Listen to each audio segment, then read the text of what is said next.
السلام عليكم ورحمة الله وبركاته، إن شاء الله كاملين بخير.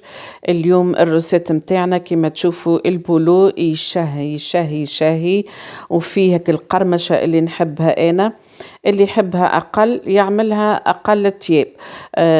نمشيو مع بعضنا للوصفة.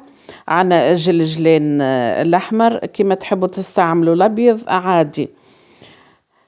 لهنا نكسروا كعبة البيض، عنا أربعة كعبات بيض. المكونات باش نشوفوهم مع بعضنا خطوة بخطوة. عندي نصف ملعقة صغيرة ملح، وكذلك عندي ما يعادل 200 جرام سكر. اللي يحب أقل راو ينجم يحط الكمية أقل. حطينا 130 مليلتر حليب، حطينا روح الفاني. اللي يحب ساشيات فاني سكر فاني يحط، هو يحب زيت البرتقال وإلا متاع الحامض، الحرية ليكم انتوما في الجو اللي تحبوها.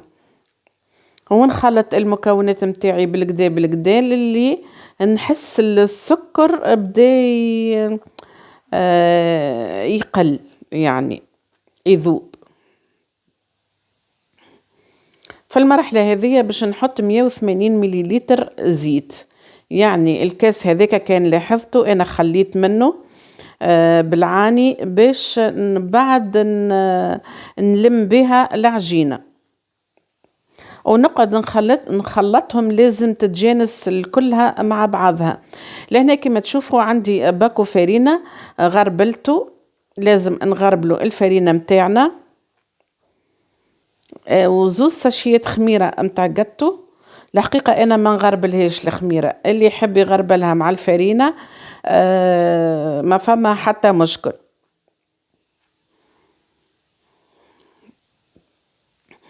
البولو هذايا أنا نعمله للسحور، نتسحر به سورتو في رمضان، صدقوني ولا أروع مع قهوة.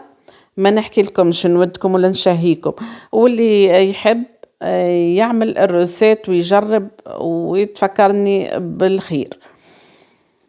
كما تشوفوا أنا الفرينة ما حطيتهاش كاملة، كل مرة نحط شوية منها. علاش؟ خاطر هي أنا مانيش باش نستعمل الكيلو كامل. بالطبيعة انتوما حسب الفرينة، أنا باش يفضل منها يمكن ما يعادل 100 جرام، يمكن 900 جرام استعملت فرينة. حطينا كما قلنا 4 كعبات بيض، حطينا نصف ملعقة صغيرة متاع قهوة ملح، حطينا ما يعادل 200 جرام سكر. اللي يحب أقل راهو يحط أقل، هي صافا الحلاوة متاعها. لكن اللي ما يحبوش الحاجة الحلوة ينجموا يحطوا أقل. حطينا 130 مليلتر حليب، خلطناهم بالكدا، وبعد حطينا 180 مليلتر زيت، خلطناهم بالكدا بالكدا، وحطينا الفرينة بعد ما غربلناها، واثنين باكوات خميرة متاع جاتو. وشوفوا كما تشوفوا راني قاعدة اللم توا التكستور ماهيش هذيك، مازالت ناقصة شوية. ما نكثروش، نخليو ندخلوا الفرينة بشوية بشوية، ونقراو لحسابنا اللي هي باش تقعد ترتاح الفرينة، يعني باش تزيد تشرب، يعني ما تقولوش هاي طرية. باهي نقعد نلم لمان، واللي في يدي الكل هذاك نحيه بعد، ونلمها لمان الكلها حتى لين ما عادش يقعد الابيض هذاك نتاع الفرينة. هذه هي البات متاعنا. كما قلت لكم الزيت اللي فضلت منه هذاك اللي باش نستعمل منه شوية، ولازم نخليوها ترتاح.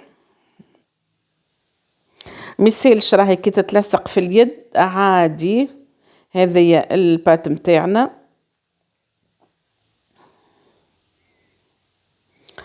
ونغطيو عليها ونخليوها أقل شيء 20 دقيقة، نصف ساعة.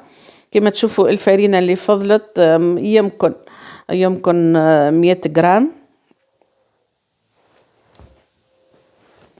وتوا باش نقسم البات هذيك، باش نقسمها الكعابر كيما هكايا. نتمنى يكونوا متساويين،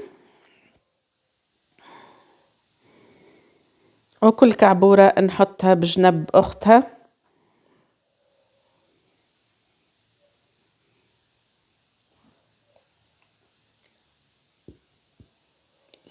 وعطاتني كما تشوفوا لهنا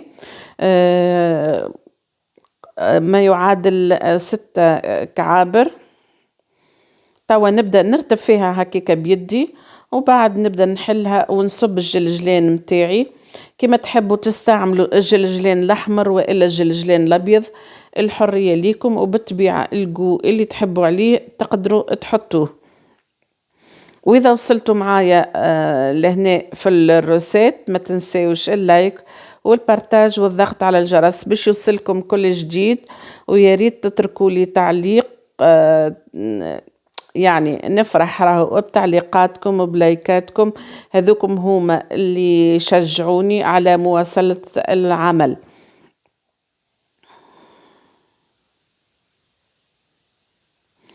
شخشخوها، ما تخافوش بالجلجلين. اللي ما يحبش الجلجلين راهو يقدر يعمل لوز مهروش، ولا حتى تقدروا بليش عادي. نحطها في الطبق متاعها، وبعد نجمع هذوما على جهة ونحل الكعبات الكل بالطريقة هذية.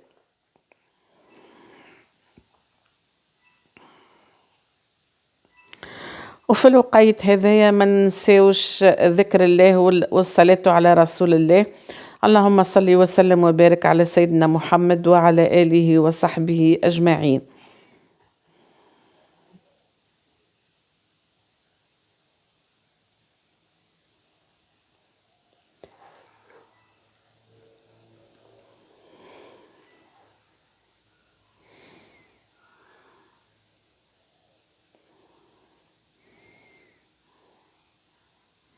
وهذوما الكعيبات متاعنا هنا قريب نكملوهم ان شاء الله.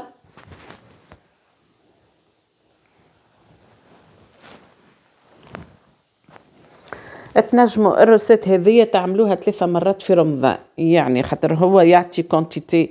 شوفوا الحارة العظام، حارة البيض قديش تعمل من انا عملتهم الحقيقة صغار المرة هذية، متعودة نعملهم كبار. لكن المرة هذية قلت بما أنه رمضان مش كما الفطار، في الفطار تنجم تعمل الكعبة كبيرة وتكون متأكدة أنك باش تاكلها. يعني في رمضان الحقيقة الواحد يبدأ ياكل بالسيف.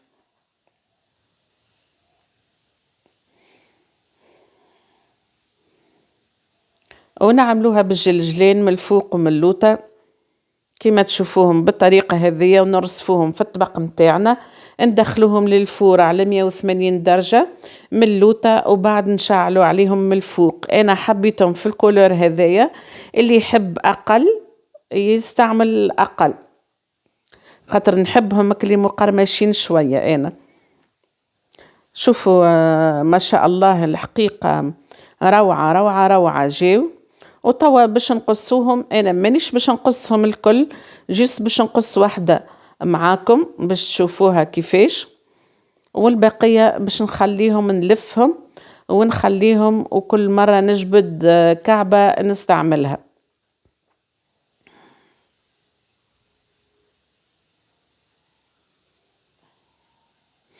نقصوهم وقت اللي تبدأ باردة، يعني من غير ما نقصوها وهي سخونة باش ما تتفتفتش لينا. هذوما الكعبات متاعنا كما تشوفوا فيهم ما شاء الله الله يبارك. هيا قوم عاد ونحي البخل، وقوم اقصد ربي واعمل كعبات تسحر بيهم انتي ومولا بيتك ووليداتك اختي الكريمة. وما بقى لي كان باش نقول لكم استودعكم الله الذي لا تضيع ودائعه. نلتقي في فيديو آخر إن شاء الله، وإلى اللقاء، دمتم بخير.